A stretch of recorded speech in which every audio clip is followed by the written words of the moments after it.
Siempre creí que ver a un hijo casarse, formar su familia y prosperar era el mayor regalo que la vida podía darme. Pasé noches sin dormir, días de lucha, convencida de que cada sacrificio tendría sentido cuando Alejandro me mirara con orgullo y gratitud. Pero la realidad fue cruel. Por influencia de su esposa, mi propio hijo me abandonó en una residencia, como si yo fuera una carga sin valor. Y si piensas que esta historia termina aquí, estás muy equivocado. Porque lo que hice después, nadie podría imaginarlo. Quédate conmigo hasta el final, porque esta historia dará un giro inesperado, y el final te pondrá la piel de gallina. Pero antes, cuéntame algo en los comentarios. ¿Desde dónde estás viendo esta historia ahora? Y no olvides suscribirte al canal, porque cada semana comparto historias reales y emocionantes como esta. Mi nombre es María Eugenia Campos, tengo 71 años, y durante toda mi vida fui madre soltera, costurera humilde y alguien que creyó que el amor era suficiente para mantener a una familia unida. Pero aquel día, descubrí que incluso el amor más puro puede ser traicionado. Nunca olvidaré el momento en que el coche se detuvo frente a esas puertas enormes de hierro. Yo todavía pensaba que Alejandro me llevaba a cenar, como los viejos tiempos en que salíamos los dos y compartíamos un postre en algún restaurante elegante del centro. En mi mente imaginaba luces cálidas, manteles largos y copas brillando. Pero lo que encontré fue un edificio silencioso, con muros grises y un letrero que decía Residencia Salamanca. En ese instante mi corazón se apretó, como si adivinara lo que estaba por venir. Alejandro bajó primero, acomodándose el saco como quien se prepara para una reunión de trabajo. Ni siquiera me tendió la mano para ayudarme a salir. Lo miré buscando un gesto de cariño, un rastro del niño que había criado sola, pero lo único que encontré fue prisa y frialdad. Parecía más concentrado en revisar su reloj de diseñador que en el temblor de mis manos. Esa indiferencia fue más dura que cualquier palabra. Lucía descendió después. Caminaba segura, envuelta en un perfume fuerte que impregnaba el aire. Su bolso de cuero negro colgaba de su brazo y brillaban unas perlas discretas en sus orejas. Al verla entendí todo. Aquella mujer quería librarse de mí. Se acercó sonriendo, pero su sonrisa era de alivio, como si por fin hubiera conseguido un objetivo personal. Esa mueca me atravesó más que cualquier insulto. «Es por tu bien, mamá», murmuró Alejandro mientras me tomaba del codo, sin mirarme directamente. Esa frase me cayó como una sentencia. Yo no pedí ese bien que él decía. Lo único que deseaba era estar en mi casa, con mis recuerdos y mis plantas, no entre desconocidos. Lo miré a los ojos buscando un resquicio de duda, pero él giró la cara. Fue entonces cuando entendí que la decisión estaba tomada y no había marcha atrás. Lucía tomó el brazo de mi hijo con delicadeza y añadió: «Aquí estarás cuidada, y nosotros tranquilos». Esa palabra, tranquilos, me quemó por dentro. Como si mi presencia en su mansión, con sus cortinas de seda y salones de mármol, les robara la paz. Sentí rabia y vergüenza al mismo tiempo. ¿Cómo podía ser que después de tantos años de esfuerzo ahora yo fuera el problema? Cerré los labios con fuerza para no llorar frente a ellos. El portón se abrió con un chirrido metálico. 2 empleados uniformados salieron a recibirme, sonrientes pero distantes, como si me estuvieran esperando desde hacía tiempo. Miré a Alejandro esperando una palabra de consuelo, pero él se limitó a asentir, indicándome que avanzara. Sentí mis piernas débiles, pero caminé. Cada paso era un martillazo en mi dignidad, como si me estuvieran empujando a un lugar del que ya no habría salida. Dentro del recibidor, el piso de mármol blanco brillaba bajo la luz de una lámpara de cristal enorme. Era irónico, el lugar tenía lujo, pero me parecía una prisión. Un silencio pesado flotaba en el aire, interrumpido solo por el sonido de mis tacones. Recordé las cenas en mi casa, cuando la mesa estaba llena de risas y yo servía con orgullo mi vajilla más bonita. Esa imagen se desvaneció de golpe al escuchar cómo detrás de mí el portón se cerraba con fuerza. El golpe metálico retumbó en mi pecho. Cerré los ojos un segundo, intentando contener el llanto, pero las lágrimas se acumularon sin permiso. Volteé buscando a Alejandro, pero ya no estaba. Ni siquiera esperó a que yo me instalara. Era como si tuviera prisa por dejarme atrás. Lucía lo había tomado del brazo y juntos se habían alejado hacia el coche, como 2 cómplices celebrando una victoria. Me quedé de pie, con mis manos temblorosas sujetando el bolso sencillo que llevaba conmigo. Sentí que me apagaba por dentro. No había gritos, ni escenas dramáticas, solo ese abandono frío y calculado que duele mucho más que cualquier discusión. Era como si me hubieran borrado de su vida con una simple firma. Y aunque intenté erguirme, lo único que logré fue arrastrar mis pasos hacia el pasillo largo que me conducía a mi cuarto. Al llegar a la habitación, cerré la puerta despacio. El espacio era pequeño, con paredes desnudas y un olor rancio. Nada tenía de hogar. Me senté en la cama, sin quitarme el abrigo, y por primera vez en muchos años me sentí verdaderamente sola. El sonido del portón seguía en mi mente, repitiéndose como un eco insoportable. No supe cómo, pero en ese instante juré en silencio que ese no sería mi final. El pasillo olía a desinfectante y soledad. Cada puerta tenía un número metálico, como en un hotel barato donde nadie quiere quedarse más de una noche. Una enfermera abrió la mía con una llave y me mostró el cuarto. Apenas crucé el umbral sentí que se me partía el alma. Era un espacio estrecho, con paredes grises y una cama sencilla cubierta con una colcha descolorida. Nada recordaba a mi casa en Madrid, con sus ventanas grandes que daban al jardín lleno de bugambilias. Aquí no había flores, no había vida, solo silencio. Dejé mi bolso en la silla de madera y me senté en la cama. El colchón hundido se quejó bajo mi peso, y en ese ruido escuché mi propia derrota. Miré alrededor buscando un detalle, algo que me hiciera sentir acogida, pero no había cuadros, ni cortinas, ni un espejo digno. Recordé entonces el espejo antiguo de mi casa, enmarcado en madera tallada, regalo de mi madre, y la comparación fue insoportable. ¿Cómo era posible que después de tantos años de esfuerzo terminara aquí, en una habitación que parecía más celda que refugio? En el pasillo se escuchaban voces de otras mujeres. Algunas reían con un tono forzado, otras murmuraban como si compartieran secretos. Toqué la puerta y asomé la cabeza. Frente a mí había 3 ancianas sentadas en sillones gastados, con la mirada perdida en un televisor que apenas se escuchaba. Una de ellas me miró directo a los ojos y preguntó con naturalidad: «¿También te dejaron aquí por estorbo?». Sentí un golpe en el estómago.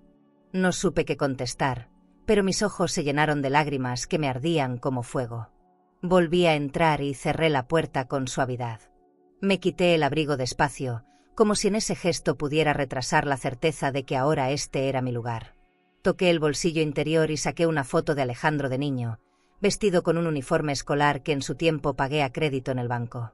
Me vi trabajando horas extras, cosiendo hasta la madrugada para cubrir colegiaturas, ropa de diseñador barata que yo misma ajustaba y útiles escolares que parecían nunca alcanzar.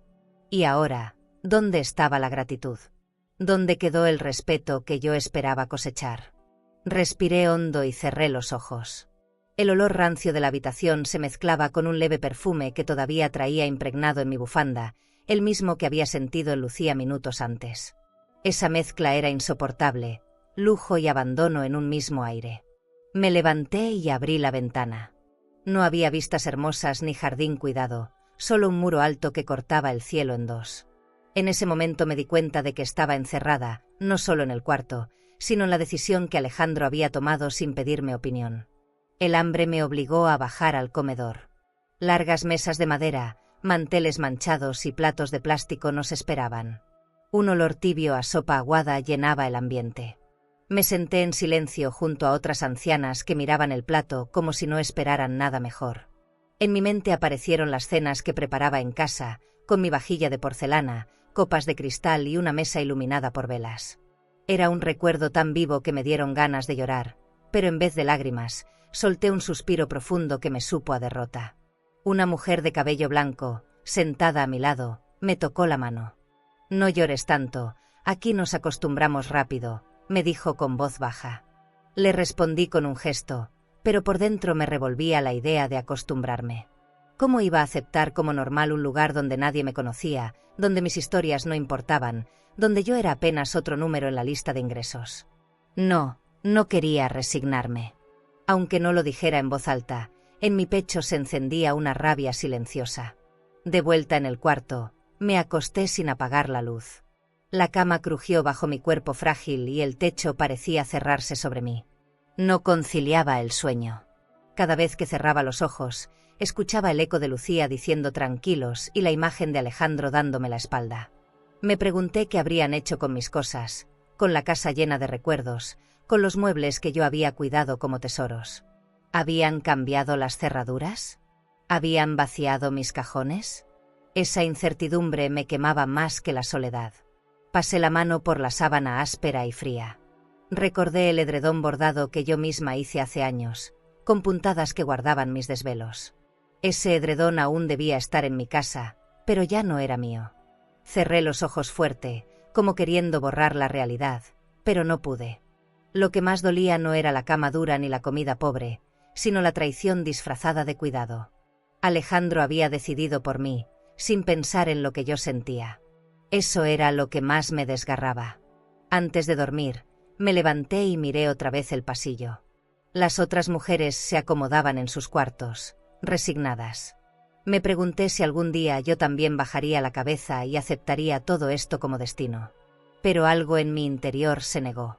Me prometí que no terminaría como una sombra en este lugar.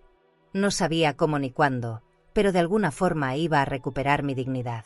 Y con ese juramento silencioso, cerré la puerta y me acosté esperando el amanecer. Una semana después, escuché mi nombre en la recepción. Mi corazón se aceleró. Era la primera vez que Alejandro venía a verme desde que me dejó en la residencia. Me arreglé rápido, alisando mi falda con manos temblorosas, queriendo mostrarme digna frente a él. Caminé por el pasillo con un nudo en la garganta, imaginando que quizá venía a disculparse o a proponerme regresar a casa.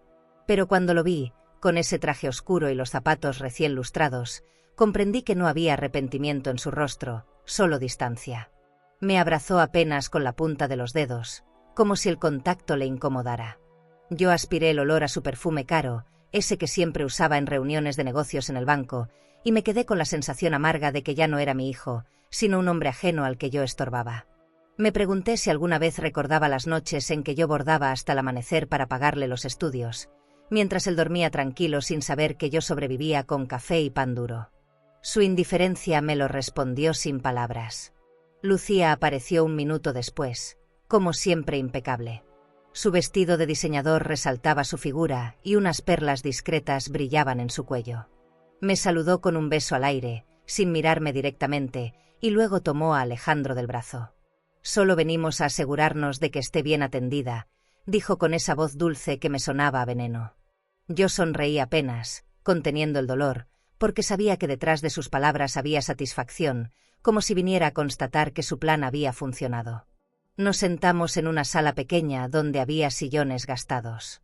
Alejandro cruzó las piernas con elegancia y miró su reloj de oro como si tuviera prisa. Yo quise preguntarle por la casa, por mis cosas, por el jardín que cuidé tantos años, pero me mordí la lengua. Temía escuchar que ya habían cambiado las cerraduras, que habían redecorado con muebles nuevos, como si yo nunca hubiera existido. Ese silencio mío era mi única forma de defensa, aunque por dentro me carcomía la incertidumbre. De repente, Alejandro habló sin rodeos. «No puedes volver a casa, mamá, Lucía no quiere». Sus palabras me atravesaron como cuchillo. No dijo no debemos o no conviene, dijo no quiere. Era su esposa quien decidía mi vida, y él lo aceptaba sin titubear. Yo lo miré con incredulidad, esperando que rectificara, que se diera cuenta de lo que estaba diciendo, pero en su mirada no había duda, solo determinación fría. Lucía sonrió entonces, acariciando el brazo de mi hijo con teatralidad. «Deberías agradecer este lugar, mucho mejor que la calle». Lo dijo como quien lanza un regalo, pero en su voz había desprecio. Me hervía la sangre, y por un segundo sentí que el aire del cuarto se volvía irrespirable. La imagen de mi casa, con sus lámparas de cristal y los muebles que elegí con tanto esfuerzo, me golpeó de lleno. ¿Cómo se atrevía a comparar mi vida con la calle? Respiré hondo, intentando no quebrarme frente a ellos. Pero la rabia se me escapó en un susurro firme: «Prefiero la calle a tu caridad perfumada». Mis palabras hicieron que Lucía apretara los labios en un gesto de molestia. Alejandro bajó la mirada, incómodo, pero no me defendió. Ese silencio suyo fue otra traición. Era como si me hubiera borrado de su historia para no incomodar a la mujer que tenía a su lado. El ambiente se volvió pesado. Lucía fingió arreglarse el cabello y Alejandro se levantó con brusquedad, diciendo que tenían compromisos. Yo me quedé sentada, con las manos heladas y los ojos fijos en el suelo. Escuché el sonido de sus pasos alejándose y el golpe de la puerta cerrándose detrás de ellos. En ese instante entendí que no había lugar para mí en sus vidas, que lo único que querían era mantenerme lejos, bien guardada, como un secreto incómodo. Regresé a mi cuarto arrastrando los pies, con la garganta seca y el corazón ardiendo. Cada objeto de ese espacio gris me recordaba lo que había perdido. Me senté en la cama y acaricié la foto de Alejandro niño que guardaba en mi bolso. Le hablé en silencio, como si aún pudiera escucharme. ¿En qué momento dejaste de ser mi hijo? Las lágrimas cayeron sin freno, manchando la foto, y sentí que esa pregunta me quemaba por dentro sin respuesta posible. Esa noche no dormí. El eco de sus palabras, Lucía no quiere, resonaba una y otra vez, golpeando mi pecho. Cerré los ojos y juré que no dejaría que ellos definieran mi final. Tal vez me habían encerrado entre paredes frías, pero dentro de mí todavía quedaba una fuerza escondida. Y en medio de mi dolor, supe que algún día esa chispa se convertiría en fuego. Pasaron días en que apenas me levantaba de la cama. El cuerpo me pesaba, como si el abandono me hubiera drenado toda la energía. Una mañana escuché que alguien preguntaba por mí en la recepción. Mi primer impulso fue pensar que Alejandro había cambiado de opinión, que venía a sacarme de ese lugar. Me alisé el cabello frente al espejo roto, intentando verme presentable, pero al salir descubrí a un hombre que jamás imaginé encontrar ahí. El abogado de confianza de mi difunto esposo, Fernando. Traía un portafolio de cuero desgastado, pero en su forma de caminar había seguridad. Me saludó con un apretón de manos cálido, y vi en sus ojos algo que hacía tiempo no encontraba en los de nadie: respeto. Nos sentamos en un pequeño salón con sillas incómodas, y enseguida sacó de su portafolio un sobre amarillento, cerrado con un sello antiguo. Doña María Eugenia, su esposo Julián, me pidió que le entregara esto el día que más lo necesitara. Y créame, ese día ha llegado. Sus palabras me dejaron sin aire. Con dedos temblorosos rompí el sello. Dentro había una carta y una llave vieja, con marcas de óxido, como si hubiera estado guardada por décadas. El olor a papel envejecido me golpeó con una mezcla de nostalgia y miedo.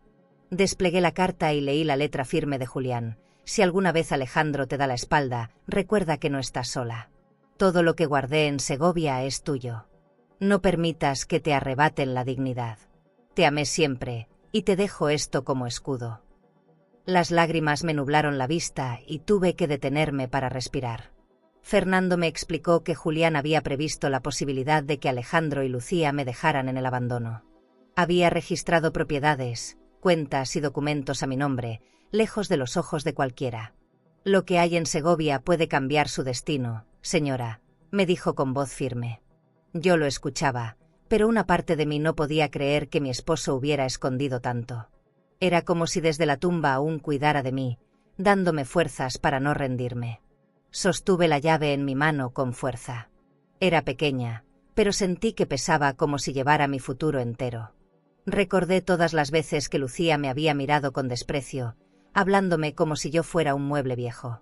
Imaginé su rostro cuando supiera que todavía tenía unas bajo la manga, que no era la mujer derrotada que ella pensaba. Por primera vez en semanas, una chispa de esperanza me calentó el pecho, y casi sonreí. Claudia, la enfermera joven que siempre me trataba con cariño, me encontró en el pasillo con los ojos húmedos. Le conté a medias lo que había pasado, y ella me tomó la mano como una hija. Doña María Eugenia, usted todavía tiene fuerza. No deje que la entierren viva. Usted vale más de lo que ellos creen. Esas palabras me atravesaron el corazón, porque era la primera vez en mucho tiempo que alguien me decía que yo valía. Me dieron ganas de creerlo. Guardé la carta y la llave en mi bolso como si fueran un tesoro. Esa noche, en lugar de llorar como de costumbre, recé. No pedí riqueza ni venganza, solo claridad para saber qué hacer. Cerré los ojos y pensé en Julián, en cómo siempre confió en mí, en cómo me repetía que la dignidad era lo último que debíamos perder. Me dormí con la sensación extraña de que, aunque ya no estaba, él me había tendido la mano en el momento más oscuro. Al amanecer desperté con la decisión de actuar. Miré por la ventana y vi cómo el sol iluminaba los muros grises de la residencia. Ese mismo sol me recordó que afuera seguía habiendo vida, colores, posibilidades. Pensé en Segovia, en esa ciudad llena de historia, y sentí que allí podía estar la respuesta que tanto buscaba. No sabía qué me esperaba, pero sabía que tenía que salir de ese encierro. El resto del día lo pasé imaginando el momento de enfrentar a Alejandro y Lucía con lo que había descubierto. Visualicé sus rostros confundidos, sus sonrisas congeladas. Por primera vez no me sentí víctima, sino guardiana de un secreto que podía cambiar las reglas del juego. Y esa certeza me dio un nuevo aire. Esa noche, antes de apagar la luz, saqué la carta y la leí de nuevo en voz baja. Cada palabra me devolvía la fuerza que ellos intentaron arrancarme. Cerré los ojos con la llave apretada en mi mano y me prometí que pronto la usaría. No sabía cómo, pero estaba segura de que ese era apenas el comienzo de mi renacer. ¿Y tú? Si descubrieras que la persona que más amas planea decidir tu vida por conveniencia de su pareja, ¿te quedarías en silencio o tendrías el valor de defender tu dignidad hasta el final? Claudia entró a mi cuarto una tarde en la que yo apenas podía sostenerme en pie. Traía en la mano una bandeja con sopa y pan, pero lo que más me sorprendió fue la suavidad de su mirada. Se sentó a mi lado sin decir palabra, y en ese silencio yo sentí un consuelo extraño, como si alguien reconociera el peso de mi tristeza.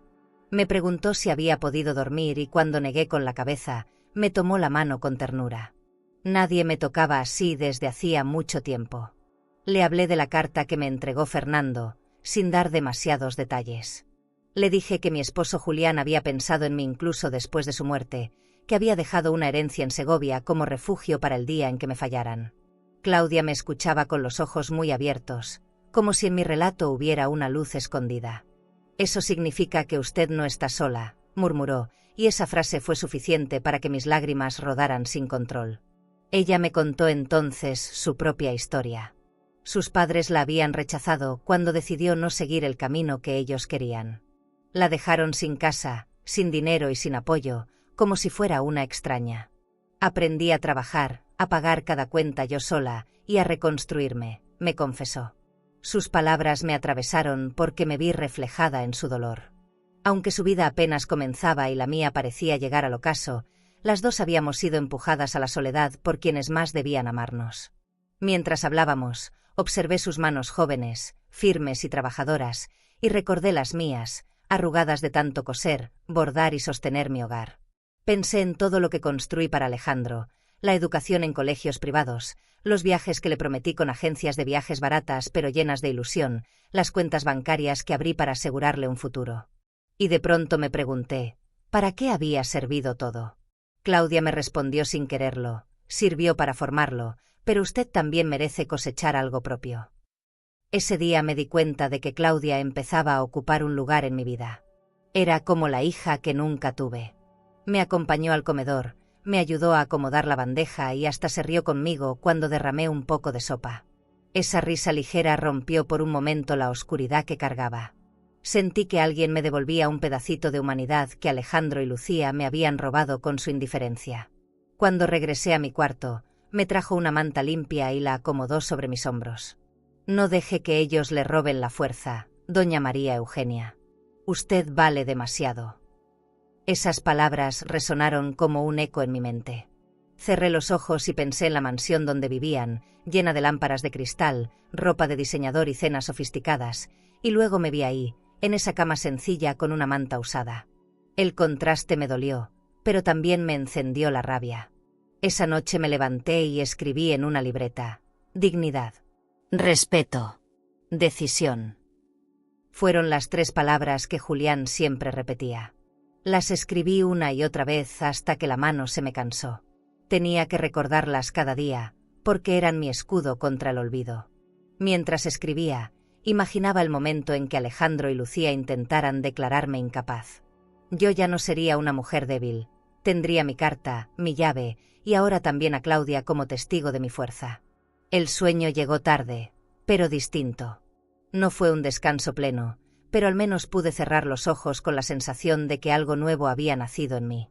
Ya no era solo la mujer herida que lloraba por la traición de su hijo, ahora era alguien que empezaba a imaginar un futuro alternativo. Y esa visión era suficiente para mantenerme de pie un día más.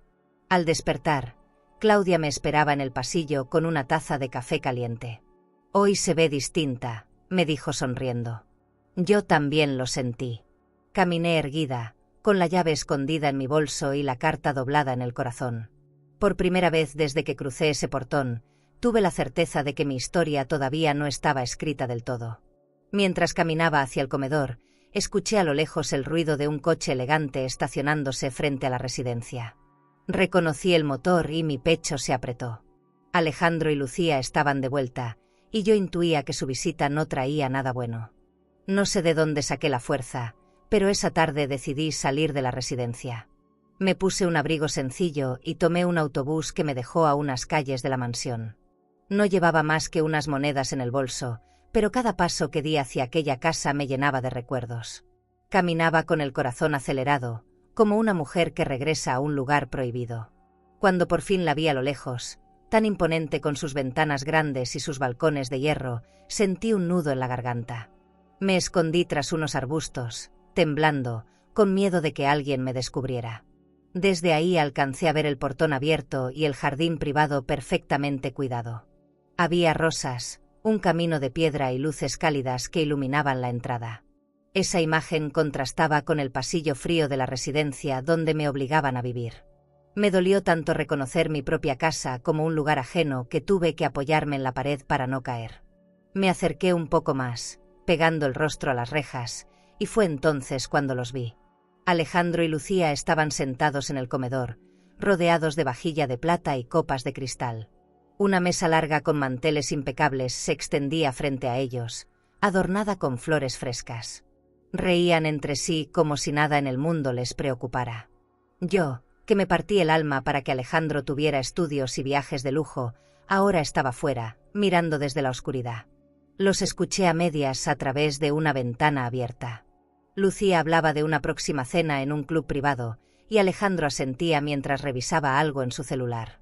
No pude evitar recordar todas las veces que yo misma recortaba cupones para ahorrar, que hacía cuentas en la libreta para estirar el dinero del mes. Ellos ahora vivían rodeados de abundancia, como si nunca hubieran conocido la escasez. Y lo peor era que lo hacían pisoteando mi sacrificio. En un momento, Alejandro se levantó y caminó hasta el piano de la sala. Pasó los dedos sobre las teclas, ese piano que yo compré en pagos, convencida de que algún día aprendería a tocar. Nunca lo hice, porque siempre había algo más urgente: su escuela, su ropa, su futuro. Verlo ahí, como si ese instrumento siempre hubiera sido suyo, me rompió en dos. Sentí una punzada en el pecho, un dolor sordo que me dejó sin respiración. Lucía se acercó a él y lo abrazó por la espalda. Desde mi rincón oscuro alcancé a ver su sonrisa triunfante. Me imaginé sus perfumes caros impregnando cada rincón de la mansión, sus bolsos de diseñador apilados en el vestidor que yo había mandado hacer a medida. Cerré los ojos con rabia, apretando los dientes para no llorar. Lo que más me dolía no era la riqueza, sino que todo ese lujo estaba sostenido sobre mi olvido. Me quedé ahí varios minutos, inmóvil, hasta que una ráfaga de viento frío me hizo reaccionar. Tenía miedo de ser descubierta, pero al mismo tiempo no quería irme. Era como si mis pies estuvieran clavados al suelo, obligados a contemplar la escena para que nunca olvidara lo que me habían hecho. Necesitaba ver con mis propios ojos lo que había perdido para después reunir el valor de pelear por lo que aún me pertenecía. Al darme la vuelta para irme, noté un detalle que me estremeció. En la mesa, junto al plato de Lucía, brillaba un collar de perlas que había pertenecido a mi suegra.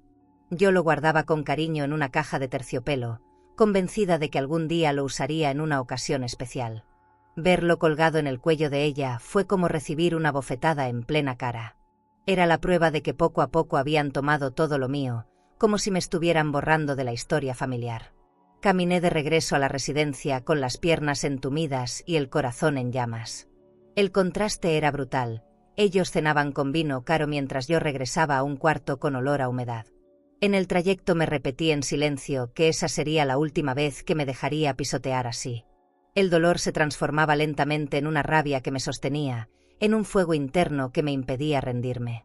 Esa noche, en la cama dura de la residencia, no pude cerrar los ojos. La imagen de Lucía usando mis perlas y Alejandro tocando mi piano se repetía una y otra vez. Fue ahí, entre lágrimas y temblores, cuando me juré algo. Algún día volvería a caminar por esos salones de mármol, pero no como invitada, sino como dueña. Los días siguientes se me hicieron eternos, pero algo dentro de mí me empujaba a mantenerme alerta. No confiaba en el silencio de Alejandro ni en la sonrisa fingida de Lucía. Era como si cada visita que hacían a la residencia llevara consigo un plan oculto. Una tarde, mientras pasaba por el pasillo rumbo al patio, escuché mi nombre desde el despacho del director. Me escondí detrás de la puerta entreabierta y fue entonces cuando escuché la conversación que me heló la sangre. Lucía estaba sentada frente al escritorio, perfumada y elegante, con un vestido de diseñador que resaltaba su figura. Jugaba con un bolígrafo dorado como si estuviera en su propio despacho de banco. Su voz era dulce, pero cargada de veneno. Hay que declararla incapaz, así podremos manejar todo lo que tiene. Nadie debe sospechar. Mis rodillas casi se doblaron de golpe. Ahí estaba, clara como el cristal, la confirmación de lo que temía.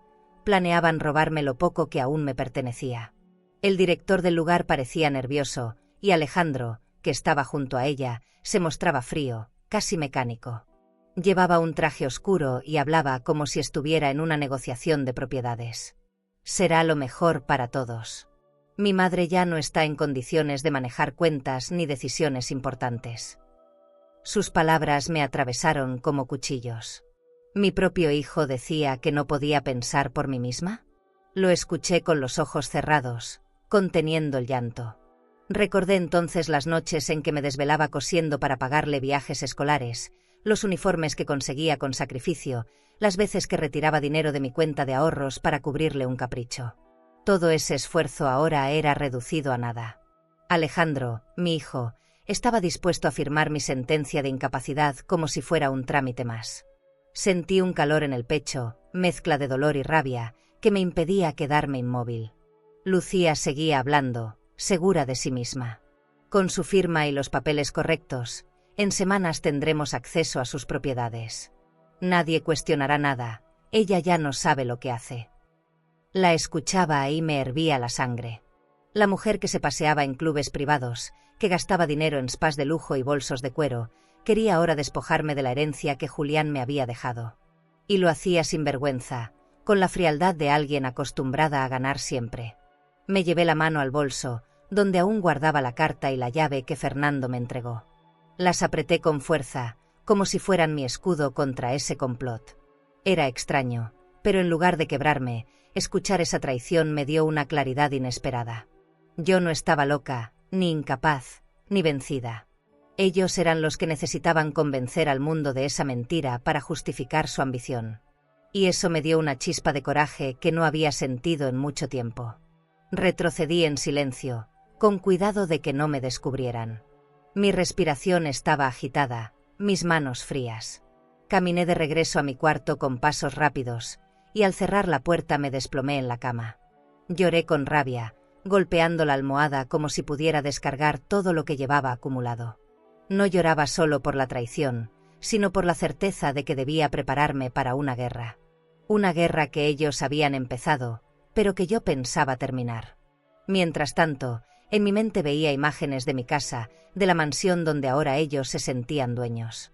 Visualizaba los muebles que yo había elegido con tanto esfuerzo, la decoración que cuidé con cariño, y todo aquello se convertía en escenario de una conspiración contra mí. Era como si hasta las lámparas de cristal y los cuadros enmarcados fueran testigos mudos de la traición. Me ardía el pecho al pensar que Lucía se paseaba por mis pasillos con la seguridad de quien cree que ya ha ganado. Esa noche me costó dormir. Cerraba los ojos y escuchaba las voces de ellos planeando mi ruina, repitiendo esa palabra cruel, incapaz. Me levanté varias veces, bebí agua, recé, pero el dolor era más fuerte. Entonces me acerqué a la ventana y vi la luna brillar sobre los muros de la residencia. En ese reflejo entendí algo. Si querían declararme incapaz, tendría que demostrarles con hechos que aún era más fuerte de lo que pensaban.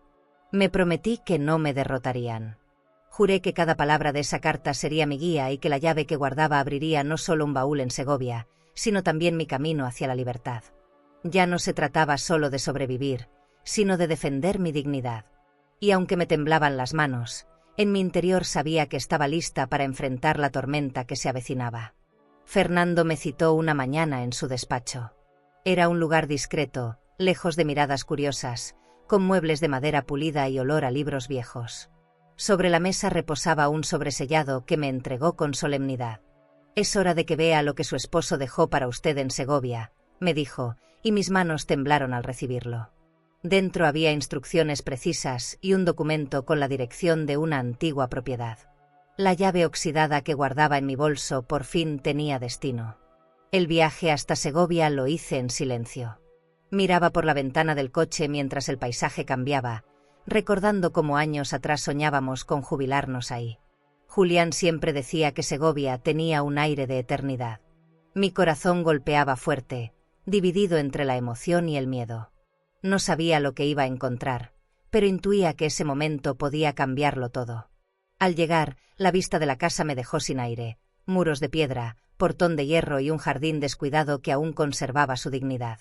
Fernando abrió el portón y me dejó a solas frente a la puerta. Introduje la llave con manos inseguras y el chirrido del cerrojo resonó como un eco liberador. Al entrar, el aire frío olía a madera antigua y polvo. Mis ojos recorrieron cada rincón, muebles cubiertos con sábanas, cuadros apoyados en las paredes y un silencio solemne que me estremecía. No era una casa vacía, era un cofre esperando a ser abierto. En una habitación del fondo encontramos un baúl grande de metal. Lo abrimos entre los dos, y lo que había dentro me hizo soltar un grito ahogado. Documentos perfectamente archivados, escrituras de propiedades, cuentas de ahorro, inversiones, cartas notariales. Cada hoja llevaba mi nombre como propietaria. Había también una caja pequeña con joyas antiguas y un collar de perlas que reconocí al instante. Era el de mi suegra, el mismo que vi en el cuello de Lucía días antes. Comprendí entonces que Lucía no tenía nada legítimo, todo seguía siendo mío. Sentí un mareo y tuve que sentarme. Pasé los dedos por esos papeles como si fueran oro. No eran solo bienes materiales. Era mi dignidad intacta, resguardada por el hombre que más me amó. Julián había previsto la traición, había cuidado mi futuro incluso después de muerto. Lloré con un sollozo profundo, con una gratitud que me quemaba el pecho. Ese baúl no solo guardaba propiedades, guardaba también mi segunda oportunidad. Fernando me miró serio. «Esto es más que riqueza, doña María Eugenia. Es poder. Con estos documentos nadie puede declararla incapaz». Sus palabras se clavaron en mí. Era cierto, todo lo que Lucía y Alejandro planeaban se desmoronaba frente a esa verdad. Por primera vez en mucho tiempo sentí que tenía en mis manos las riendas de mi vida. El miedo empezó a transformarse en fuerza. Guardamos los documentos con cuidado en una carpeta y los llevamos al banco para asegurarlos en una caja de seguridad. Mientras firmaba los papeles, miré el reflejo de mi rostro en el vidrio del mostrador. Ya no veía a la mujer derrotada que lloraba en un cuarto gris, veía a alguien renaciendo desde la herida. Pensé en la sonrisa que pondría Lucía cuando creyera que me habían quitado todo, y en la sorpresa que se llevaría al descubrir que no era así. De regreso a la residencia, Claudia me esperaba ansiosa. Le conté lo que había encontrado y sus ojos brillaron de emoción. «Eso significa que ya no pueden decidir por usted», me dijo con voz firme. Le apreté la mano con fuerza, agradecida por su compañía. En mi interior, sin embargo, sabía que la batalla apenas comenzaba. Tener esos documentos era una victoria, pero aún debía enfrentar a quienes intentaban enterrarme viva. Esa noche no dormí. Me quedé con la carpeta sobre mi regazo, repasando cada escritura, cada cuenta, cada prueba de que yo seguía siendo dueña de mi historia. Cerré los ojos y visualicé el día en que enfrentaría a Alejandro y Lucía frente a un juez. No sabía cómo reaccionarían, pero algo en mí me decía que su mundo de lujo empezaría a tambalear. Me prometí que no volvería a llorar por lo que me habían hecho. A partir de ahora, cada lágrima sería reemplazada por decisión. Tenía lo que necesitaba para defender mi nombre, y no pensaba desperdiciarlo. Con la luz apagada y la llave aún en mi mano, sentí que mi vida volvía a tener sentido. ¿Y tú? Si descubrieras que tu familia planea declararte incapaz para quedarse con lo tuyo, ¿te quedarías callado o lucharías con todo por tu dignidad? Lucía me llamó un viernes por la tarde. Su voz sonaba dulce, demasiado dulce, como cuando alguien quiere ocultar una trampa detrás de una sonrisa. Estamos organizando una cena en la mansión, y por supuesto queremos que vengas, dijo con un tono que me heló por dentro. Dudé unos segundos, pero acepté. Sabía que no lo hacía por cariño, sino para exhibirme. Esa invitación era un teatro armado para mostrar a los demás que no me habían abandonado, que seguíamos siendo una familia unida. El coche que enviaron por mí era elegante, con asientos de cuero y perfume caro impregnado en el aire. Durante el trayecto me vi reflejada en la ventana, mi ropa sencilla contrastando con el lujo que me esperaba. Recordé los años en que yo misma pagaba viajes modestos a través de agencias de viajes, siempre soñando con darle a Alejandro una vida mejor. Y ahora era él quien me mandaba a buscar, no como madre honrada, sino como figurante en su espectáculo de apariencias. Al llegar, la mansión brillaba con luces cálidas. Los ventanales dejaban ver un salón enorme, decorado con cortinas de seda y una lámpara de cristal que iluminaba todo con un resplandor imponente. Entré con paso inseguro, recibiendo miradas curiosas de los invitados.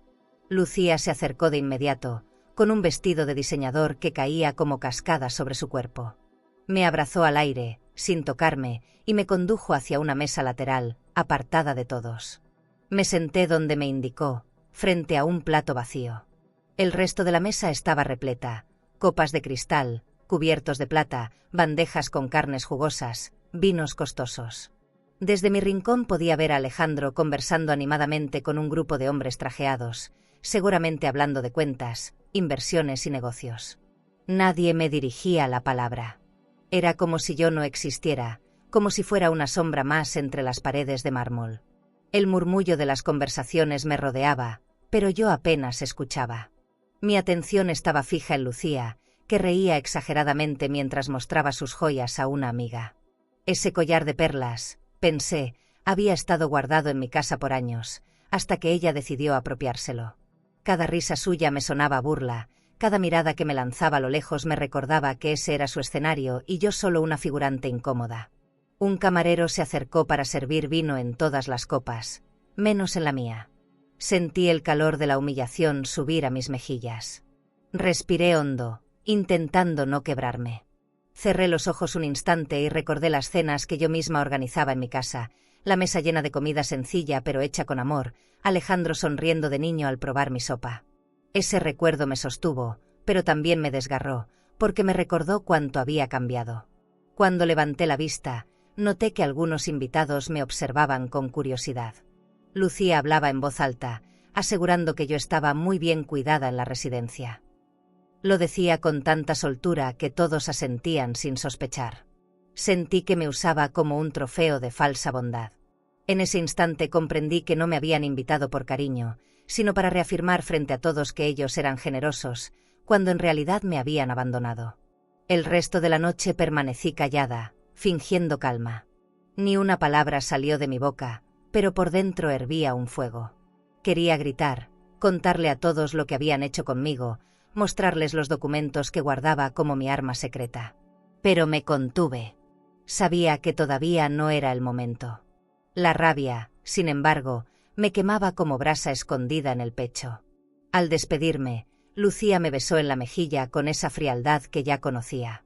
«Nos alegra que hayas venido», susurró, y supe que había disfrutado cada segundo de mi humillación. Subí al coche de regreso con los ojos húmedos, pero con la certeza de que esa sería la última vez que me prestaría para su teatro.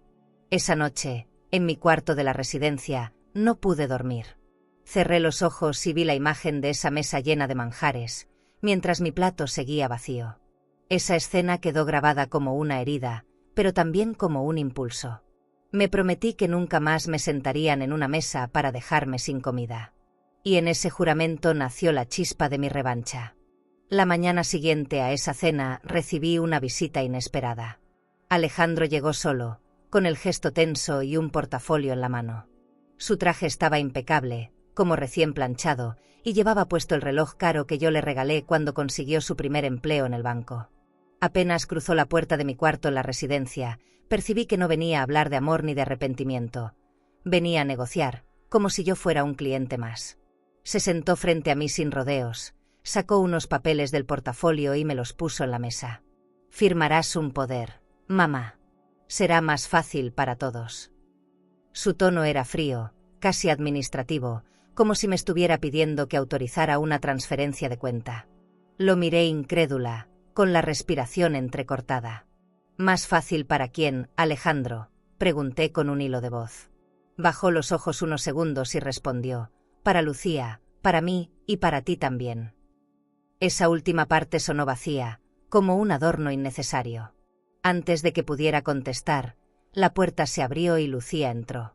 Llevaba un perfume tan intenso que inundó el cuarto, y su vestido de diseñador resaltaba en contraste con mis ropas sencillas. Se colocó detrás de Alejandro, acariciándole el hombro como quien controla a su mascota. «Esto es lo mejor para ella», dijo dirigiéndose a él, como si yo no estuviera presente. Esa invisibilidad me desgarró más que cualquier palabra. Alejandro me tendió una pluma elegante, de esas que solo se usan para firmar contratos importantes. Me temblaron las manos al sostenerla. Sentí que todo mi cuerpo se negaba, pero mi mente estaba atrapada en la presión del momento. «Si no firmas, mamá, será peor», añadió con dureza. Esa frase me heló, porque era la primera vez que me hablaba sin disimular la amenaza. Lo miré directo a los ojos y en silencio comprendí que ya no quedaba nada del hijo que crié. Respiré hondo, tratando de mantenerme en pie dentro de mí misma. Pensé en Julián, en su carta, en la llave de Segovia. Pensé en Fernando, en Claudia, en el baúl lleno de documentos que guardaban mi dignidad. Y fue entonces cuando tomé una decisión arriesgada. Firmé. Dejé mi nombre estampado en esas hojas sabiendo que eran parte de su teatro, una pieza más en el juego de Lucía. Pero en el fondo de mi bolso llevaba la verdadera carta de poder, los papeles auténticos que ellos desconocían. Lucía sonrió satisfecha al ver mi firma. «Muy bien, doña María Eugenia, ahora sí estará tranquila». Sus palabras me retumbaron como un insulto. Alejandro guardó los papeles con rapidez en el portafolio, como si acabara de cerrar un trato millonario. Yo me quedé inmóvil, fingiendo derrota, cuando en realidad la rabia me hervía por dentro. Esa mezcla de dolor y estrategia era lo único que me mantenía erguida frente a ellos. Cuando se fueron, cerré la puerta y solté un suspiro largo. Sentí mis manos sudorosas y el corazón golpeando con fuerza. Por un instante dudé de mí misma. ¿Y si había cometido un error firmando? ¿Y si su ambición era más grande que mi capacidad de resistir? Me levanté y caminé de un lado a otro del cuarto, intentando calmar el torbellino de pensamientos. Entonces recordé la voz de Fernando: «Lo que firmes con ellos no tendrá valor si guardas lo auténtico». Esa certeza me devolvió aire. Me asomé a la ventana de la residencia. Afuera, un coche elegante esperaba a Lucía y Alejandro. Los vi entrar con calma, seguros de haber ganado. Ella encendió un cigarro fino y él revisó su teléfono, probablemente enviando mensajes sobre cuentas o transferencias futuras. La imagen me dio náuseas. No eran un matrimonio, eran una sociedad de negocios usando mi nombre como moneda de cambio. Regresé a mi cama y abrí el bolso. Toqué los documentos que guardaba como mi verdadero escudo. Esa carpeta era mi vida, mi futuro, mi dignidad. Los acaricié con lágrimas en los ojos, pero con la determinación de que no permitiría que los usaran en mi contra. Puede que hubieran conseguido mi firma en papeles sin valor, pero el verdadero poder seguía estando conmigo. Esa noche apenas dormí.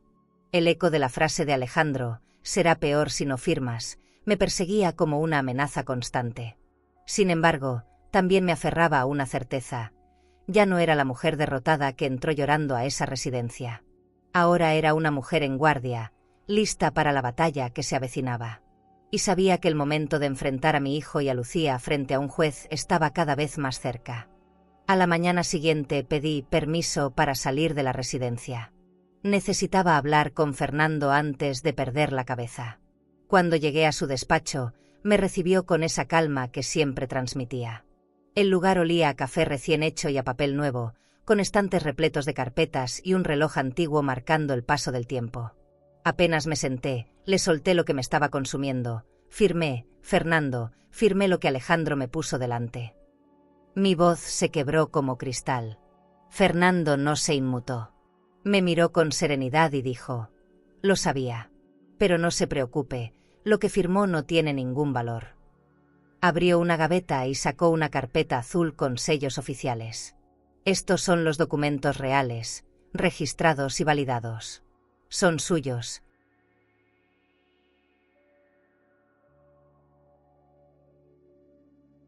Antes de seguir, si esta historia te está tocando el corazón y quieres seguir descubriendo relatos llenos de emoción, aprendizaje y transformación, suscríbete al canal. Cada historia que compartimos tiene alma, y quizás alguna de ellas te ayude a sanar algo que ni sabías que necesitabas sanar. Haz clic en suscribirse y continúa este camino junto a nosotras. Y con ellos nadie puede declararla incapaz. Me los puso en las manos y sentí un alivio inmenso recorrerme el cuerpo. Era como si me devolviera el aire que llevaba días perdida. Tomé los papeles con cuidado, repasando cada línea con los ojos.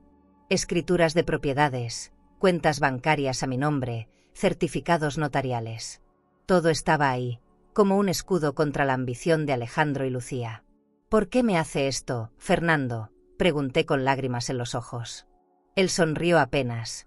Porque su esposo me lo pidió, y porque usted merece justicia. Nadie puede arrebatarle la dignidad que tanto le costó. Sentí un nudo en la garganta. Fernando me sirvió un café en una taza de porcelana sencilla. El contraste era evidente.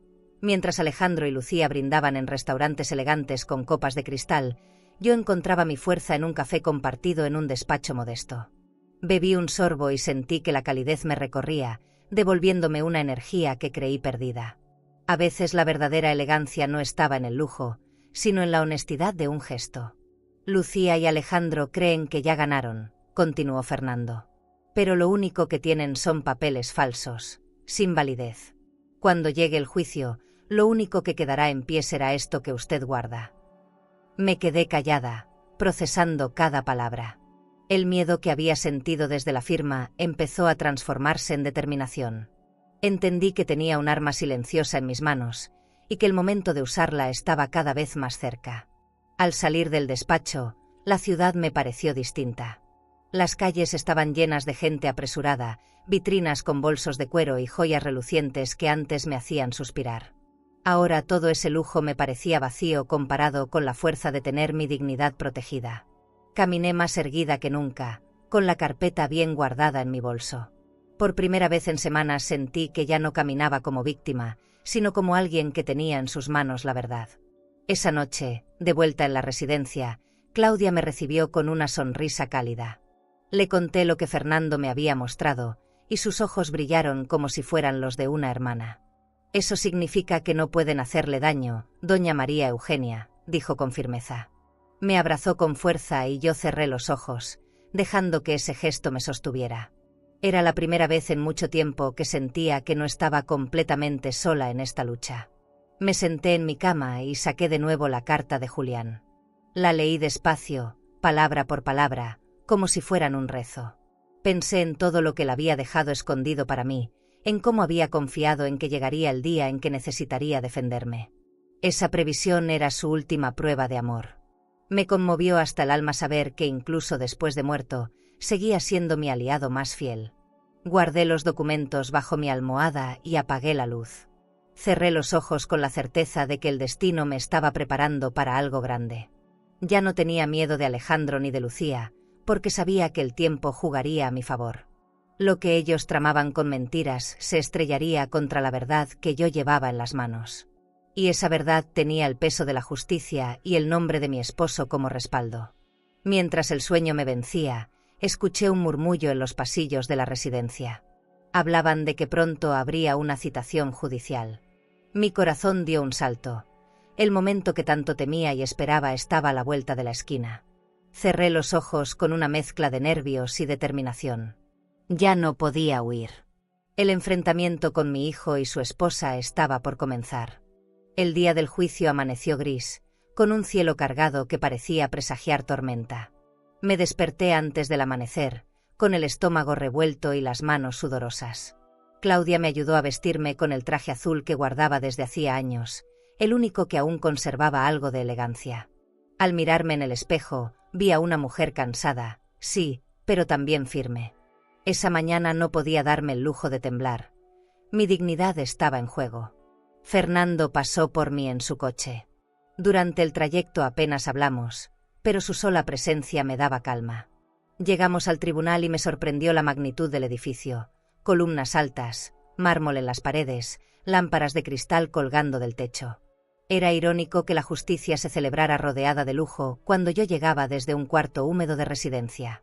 Respiré hondo y subí los escalones con paso firme, como si cada peldaño me acercara a recuperar mi vida. Dentro de la sala, Alejandro y Lucía ya nos esperaban. Ella llevaba un vestido sobrio, pero adornado con joyas llamativas, como si quisiera impresionar a todos con su elegancia. Él, con un traje oscuro y un maletín de cuero, parecía un ejecutivo más que un hijo enfrentando a su madre. Apenas me vieron, Lucía me lanzó una sonrisa helada. Alejandro, en cambio, me evitó la mirada. Sus gestos decían más que 1000 palabras. Estaban seguros de que ese día ganarían. El juez abrió la audiencia con voz solemne. Alejandro fue el primero en hablar. Mi madre ya no razona con claridad, dijo sin titubear, como si hablara de una desconocida. Lucía añadió, no puede administrar sus bienes, necesita tutela. Yo los escuchaba con el corazón en llamas, sintiendo que cada palabra era una puñalada. Apreté los puños sobre la mesa, recordando la carta de Julián y los documentos que guardaba conmigo. No podía permitirme flaquear. Cuando llegó mi turno, Fernando se levantó y presentó las pruebas. Sacó una carpeta gruesa con sellos notariales y la colocó frente al juez. Estos documentos demuestran que todas las propiedades de Segovia y Valladolid están a nombre exclusivo de doña María Eugenia. Aquí también constan cuentas bancarias y transferencias legítimas que ella ha manejado por años sin problema. La sala quedó en silencio. El juez tomó los papeles y los revisó con atención. Lucía se removió incómoda en su asiento, jugueteando con un anillo de oro como si buscara fuerza en él. Alejandro, en cambio, se inclinó hacia adelante, nervioso. «Eso no puede ser, esos papeles son falsos», gritó, perdiendo la compostura. El juez levantó la mirada con severidad. «Guarde respeto. Estos documentos tienen validez legal». Ese momento fue como un rayo de luz atravesando mi oscuridad. Sentí las lágrimas acumularse en mis ojos, pero las contuve. No quería mostrarme débil, quería que todos me vieran erguida. Miré a Alejandro directo a los ojos, buscando al hijo que alguna vez abracé en mis brazos. No lo encontré. Vi a un hombre consumido por la ambición, incapaz de reconocer lo que estaba a punto de perder. Lucía, por su parte, me observaba con odio disfrazado de incredulidad. Su mundo de control se resquebrajaba frente a todos. Fernando cerró su intervención con una frase que quedó grabada en la sala. «La señora Campos no está incapacitada, lo que está incapacitado es el corazón de quienes buscan despojarla de lo suyo». El murmullo del público estalló, y yo respiré profundo, agradecida por tener a alguien que hablara mi verdad en voz alta. El juez pidió silencio, pero en mi interior yo ya celebraba. Había esperado demasiado tiempo ese momento. Cuando el juez anunció que la tutela solicitada era improcedente y que mis bienes quedaban bajo mi control, sentí que el suelo dejaba de temblar. Cerré los ojos un instante, dejando que esas palabras me envolvieran. Era como si Julián estuviera ahí, diciéndome que había cumplido mi promesa de no dejarme vencer. Alejandro hundió el rostro en sus manos y Lucía se levantó bruscamente, con la rabia reflejada en cada gesto. Salí del tribunal con la frente en alto. Afuera, el cielo se había despejado y un rayo de sol iluminaba las escaleras. Bajé despacio, con la certeza de que esa batalla la había ganado. Pero sabía que aún faltaba enfrentar las consecuencias de la derrota de ellos, y esa parte podía ser aún más dura. ¿Y tú? Cuando la vida te pone frente a una traición de sangre, ¿qué duele más? ¿Perder lo material o descubrir que aquel a quien diste todo ya no reconoce tu valor? El silencio después del fallo fue tan pesado que podía cortarse con un cuchillo. Alejandro permanecía sentado, con el rostro escondido entre las manos. Lucía lo observaba de pie, con las mejillas encendidas y el collar de perlas brillando bajo las luces del tribunal. Yo respiraba profundo, tratando de sostenerme en mi silla, porque aunque había ganado la batalla legal, mi corazón estaba desgarrado. Nunca imaginé que un hijo mío terminaría derrotado frente a mí en un lugar como ese. De pronto Alejandro se levantó de golpe. Su voz, que siempre fue suave cuando era niño, ahora sonó como un rugido. «Esa fortuna es mía», gritó frente a todos, con los ojos desorbitados. Sus palabras retumbaron en las paredes de mármol, haciendo eco en mi pecho como un latigazo. La sala entera se quedó en silencio, y hasta el juez frunció el ceño, molesto por el escándalo. Yo lo miré fija, con lágrimas acumulándose en mis ojos. No respondí de inmediato. Lo dejé gritar, lo dejé desahogarse, porque entendí que no estaba hablando como hijo, sino como hombre cegado por la avaricia. Yo crecí en esa casa, esas propiedades son mías por derecho, continuó, golpeando la mesa con el puño. Vi su reloj de oro brillar con cada movimiento y pensé en cuántos sacrificios hice para comprarle su primer reloj barato cuando terminó la secundaria. ¡Qué ironía! Yo le di el tiempo de mi vida, y él me devolvía a gritos por dinero. Lucía trató de calmarlo, tomándole del brazo con ese gesto teatral que siempre usaba en público. Pero Alejandro la sacudió con brusquedad, como si incluso ella fuera culpable de su derrota. «Tú no entiendes, Lucía, todo lo que tengo se está derrumbando», exclamó. Por primera vez noté miedo en sus palabras. Era el miedo de perder los lujos, los viajes en hoteles boutique, las cenas en restaurantes elegantes donde siempre presumía. No era miedo a perderme a mí.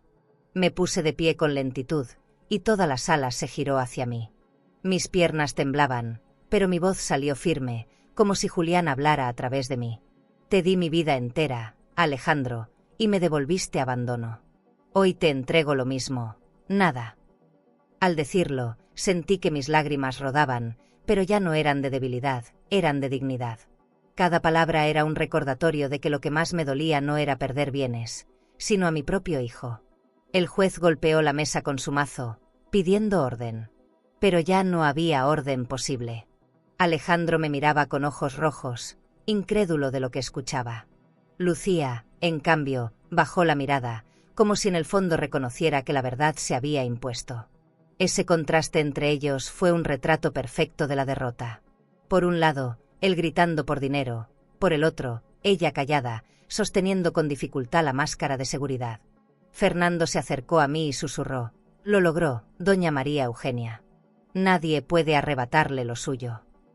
Esa frase me dio un respiro, pero también me llenó de tristeza. ¿De qué servía ganar la batalla si lo había perdido a él? Mi hijo ya no era el niño que soñaba con viajes y juegos, ahora era un hombre quebrado por su propia ambición. Y yo estaba ahí, obligada a contemplar cómo se destruía solo. El juez dio por concluida la sesión. Me levanté y caminé hacia la salida con paso lento, sintiendo las miradas de todos detrás de mí. Alejandro seguía discutiendo con Lucía, su voz cada vez más desesperada. Cerré los ojos un instante y recordé las veces que lo llevé de la mano al colegio, orgullosa de verlo crecer. Nunca pensé que algún día sería yo quien lo viera hundirse en público, en un tribunal, gritando como un extraño. Al salir, el aire fresco me golpeó el rostro. El cielo estaba claro, como si el universo me confirmara que había hecho lo correcto. Pero mi corazón seguía ardiendo. El eco de su grito «Esa fortuna es mía» no dejaba de retumbar en mis oídos. Sentí que esa herida tardaría en cerrarse, quizá nunca lo haría. Caminé hacia las escaleras del tribunal con la cabeza en alto, pero con un vacío imposible de ignorar. Esa noche, en la soledad de mi cuarto, repasé cada instante del juicio. Cerré los ojos y volví a escuchar su grito. Me pregunté si alguna vez volvería a ver en Alejandro al hijo que crié, o si ese hombre cegado por el lujo y el dinero ya lo había devorado por completo. Y aunque traté de dormir, su voz seguía persiguiéndome como una sombra que no quería desaparecer. Los días posteriores al juicio fueron un torbellino. Yo intentaba recuperar la calma en mi cuarto de la residencia, pero las noticias llegaban como ráfagas de viento. Una vecina de la mansión me llamó en secreto para contarme lo que estaba ocurriendo. Lucía ya no era la mujer altiva que se paseaba con vestidos de diseñador y bolsos de cuero. Ahora la veían desesperada, buscando entre sus contactos algún amigo influyente que todavía quisiera abrirle las puertas de un club privado. La mayoría le daban la espalda. Me sorprendió, aunque no me alegró. Recordaba demasiado bien cómo ella me miraba con desprecio, cómo disfrutaba de humillarme en público. Su seguridad estaba cimentada en joyas, perfumes caros y cenas sofisticadas que pagaba con lo que creía suyo. Pero una vez expuesta la verdad, todo ese brillo se apagó de golpe. Su mundo de lujo se desplomaba, y con él, la máscara que llevaba años sosteniendo. Un abogado conocido me confirmó que varios acreedores ya tocaban a su puerta. Habían usado cuentas de crédito a mi nombre para sostener gastos excesivos, viajes a hoteles boutique, compras en joyerías, cenas en restaurantes elegantes. Ahora, con los papeles verdaderos en mis manos, todas esas deudas caían sobre ellos. Lucía, que siempre se jactó de su inteligencia, no había previsto la caída. Su soberbia la había cegado. Caminaba por los pasillos de la residencia y no podía evitar sonreír con amargura al recordar su tono de triunfo aquella noche en la cena. Ella creyó que yo estaba vencida, que sería para siempre un adorno olvidado. Y ahora, mientras yo reconstruía mi dignidad con pasos firmes, ella mendigaba apoyo. Era un contraste cruel, pero inevitable. La vida pone a cada quien en su lugar. Una tarde recibí una carta anónima, escrita con torpeza. Decía: Lucía está perdiendo todo, ya no sabe dónde vivir. Alejandro no puede sostenerla, está hundido. Guardé el papel en silencio, con el corazón apretado. No me alegraba la ruina, pero tampoco podía ignorar lo que habían intentado hacer conmigo. Era el precio de sus decisiones, el eco de la injusticia que me obligaron a soportar. Mientras tanto, yo empecé a visitar la casa de Segovia. Abrí las ventanas grandes y dejé que el aire fresco entrara. Quité las sábanas que cubrían los muebles y limpié el polvo acumulado. Cada rincón recobraba vida bajo mis manos. Sentía que Julián me acompañaba en ese proceso, como si hubiera preparado todo para este momento. Allí, entre paredes antiguas y un jardín privado lleno de maleza que empezaba a florecer, encontré paz. Un día, al salir del banco después de retirar fondos para restaurar la casa, vi a Lucía en la acera. Llevaba el cabello desordenado, sin maquillaje, con un vestido que ya no parecía de diseñador sino gastado. Me miró a los ojos y bajó la cabeza. No hubo palabras, solo un silencio incómodo. En ese instante comprendí que la mujer que un día se sintió invencible ahora era apenas una sombra de sí misma. No sentí odio, tampoco compasión plena. Sentí distancia. Ella había cavado su propio destino con cada humillación que me lanzó, con cada sonrisa de desprecio que me regaló. Ahora cargaba con el vacío de un mundo que se derrumbaba sin aviso. Y aunque mi corazón era grande, entendí que no me correspondía rescatarla. No era mi papel, ni mi obligación. Regresé a Segovia esa misma tarde. Abrí el piano que estaba en la sala y dejé caer mis dedos torpes sobre las teclas. No sabía tocar, pero el sonido llenó la casa de una manera que me estremeció. Era mi manera de recordarme que estaba viva, que mi historia no terminaba en la traición. Mientras sonaban esas notas desordenadas, pensé en Lucía vagando por Madrid, enfrentando el vacío que tantas veces deseó para mí. Esa noche dormí tranquila, aunque sabía que el verdadero golpe aún no había llegado. Lucía podía perder amigos y joyas, pero lo que más la destrozaría sería cuando Alejandro, derrotado y vacío, dejara de ser su soporte.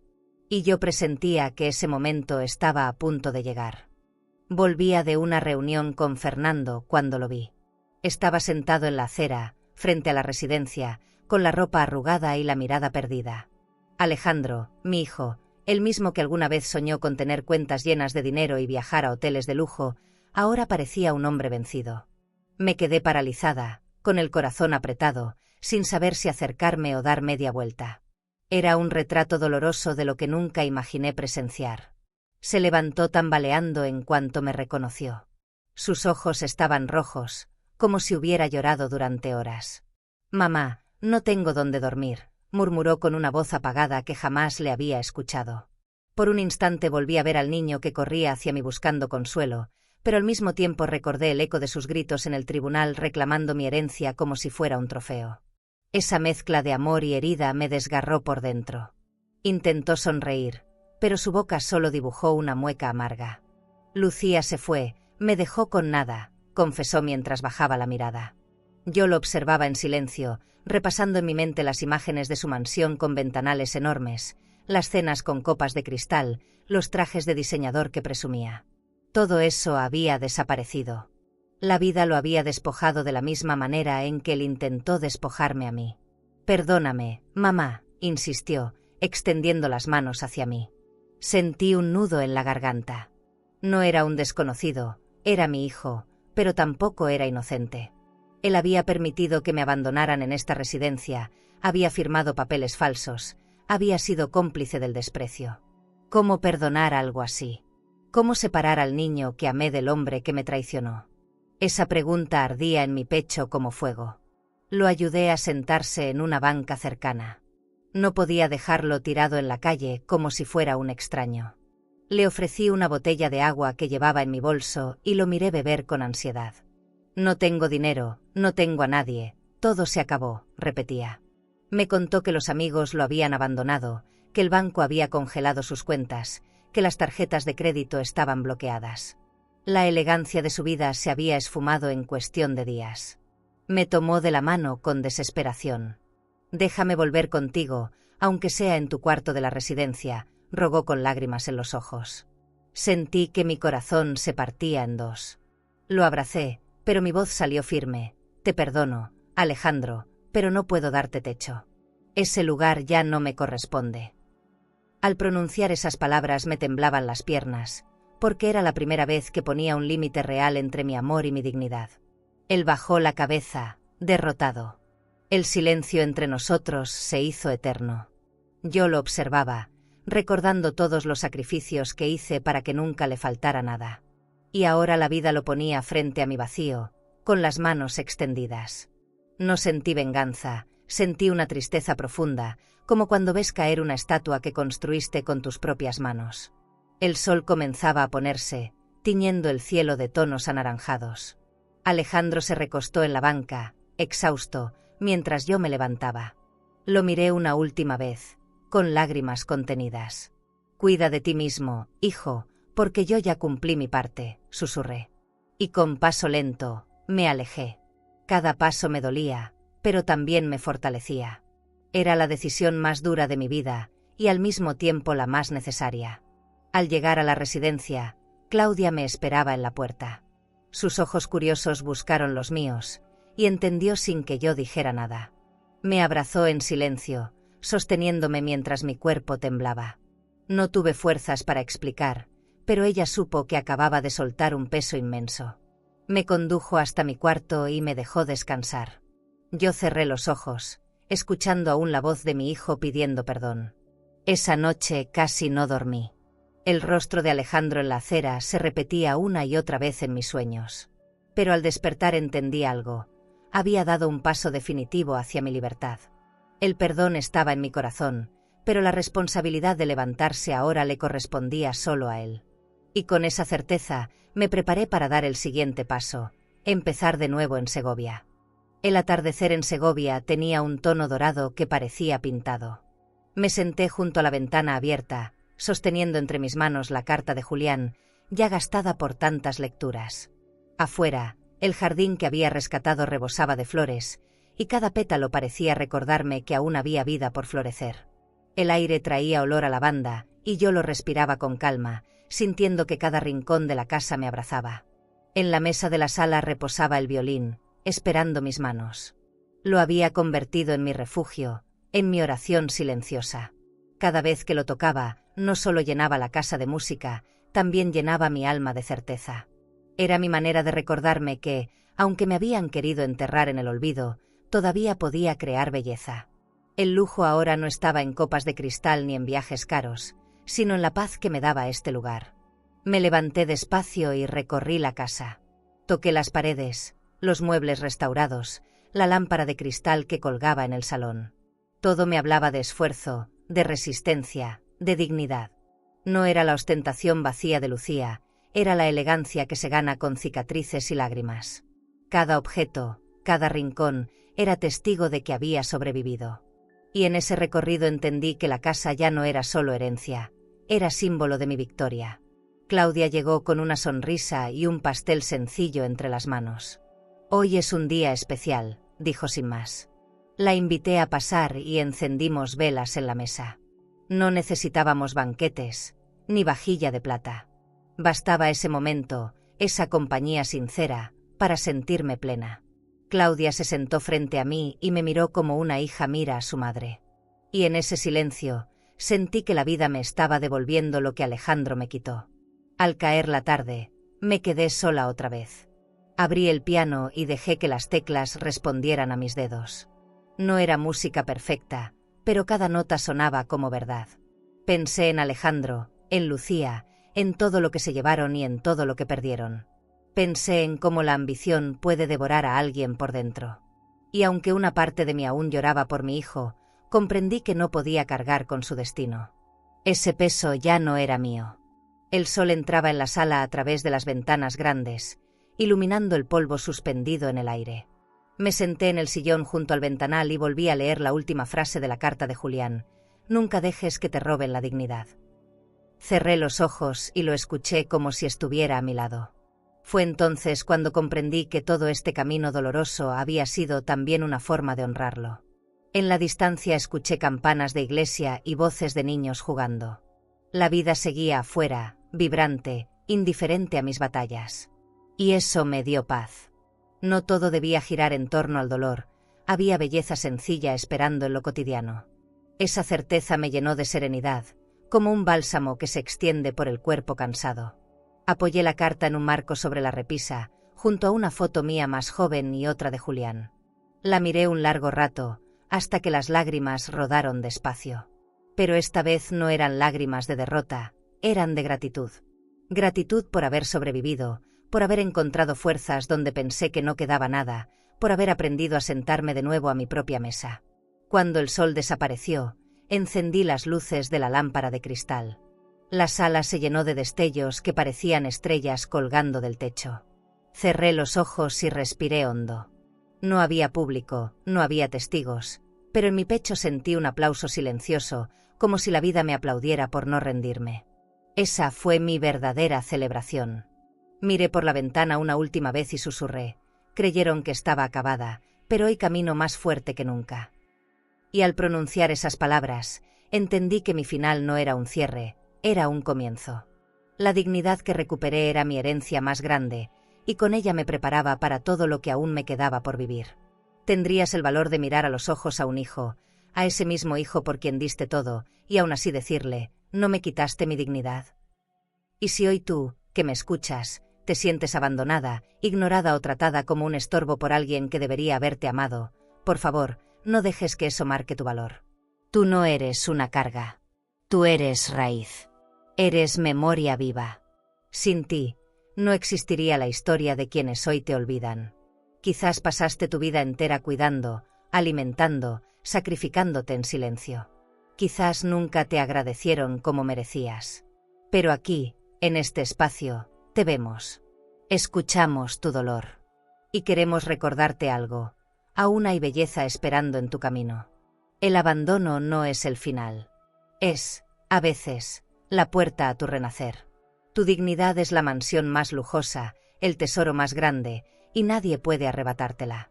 Cuando aprendes a sentarte a tu propia mesa, con la frente en alto, hasta quienes te humillaron algún día, terminan regresando a pedir perdón. Y ahí, querida amiga, querido amigo, tú decides si vale la pena abrir la puerta.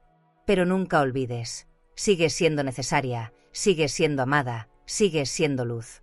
Si esta historia tocó tu corazón, suscríbete al canal y comparte tu historia en los comentarios. Porque juntos, podemos recordarle al mundo que la edad no nos roba valor, nos regala fuerza. ¿Crees que esta historia fue dura? Entonces espera a escuchar lo que vivió una madre en la boda de su propia hija, cuando la humillaron frente a todos los invitados. Ella no se quedó callada, no suplicó. Lo que hizo dejó a la fiesta en shock y a su hija marcada para siempre. Te dejaré este vídeo en la pantalla final para que lo veas ahora mismo.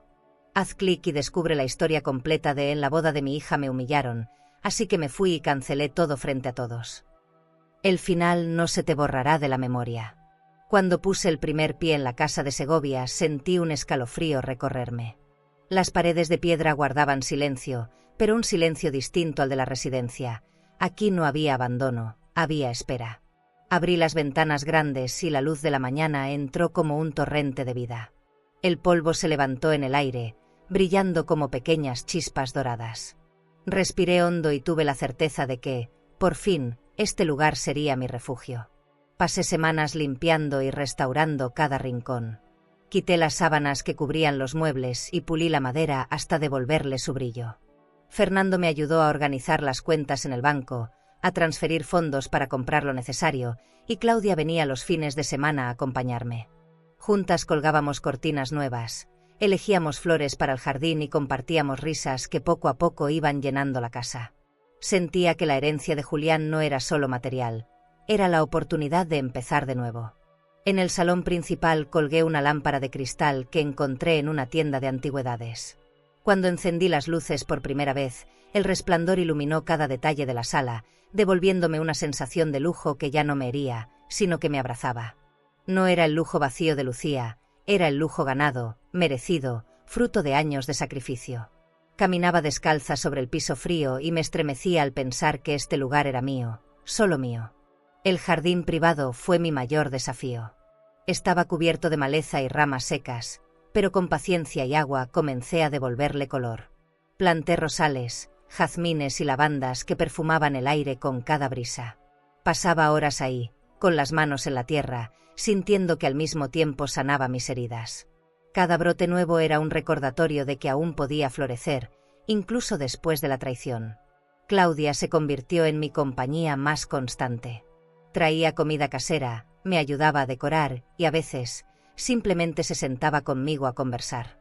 Una tarde, mientras tomábamos café en la terraza, me dijo: «Usted ya no es la mujer que vi llegar derrotada a la residencia.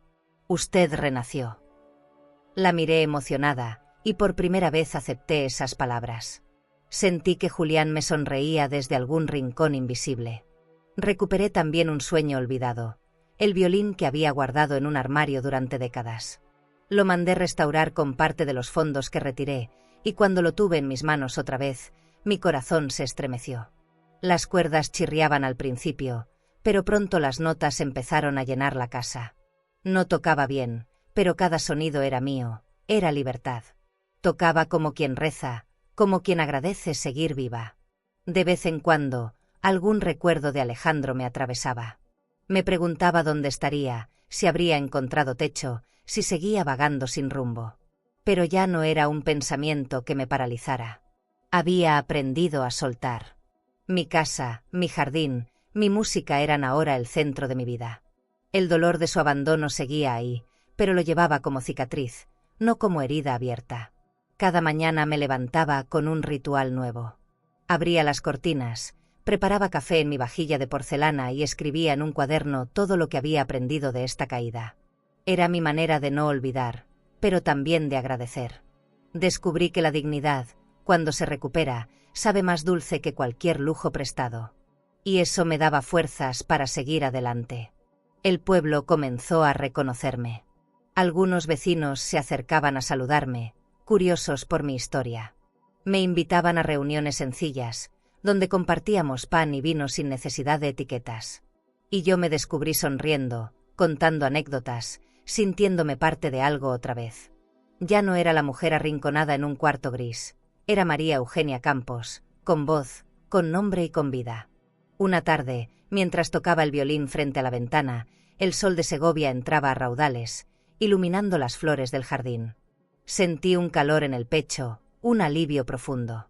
No sabía qué me esperaba en el futuro, pero por primera vez en años entendí que mi presente me pertenecía. Ese día confirmé que había renacido y que lo mejor estaba por llegar.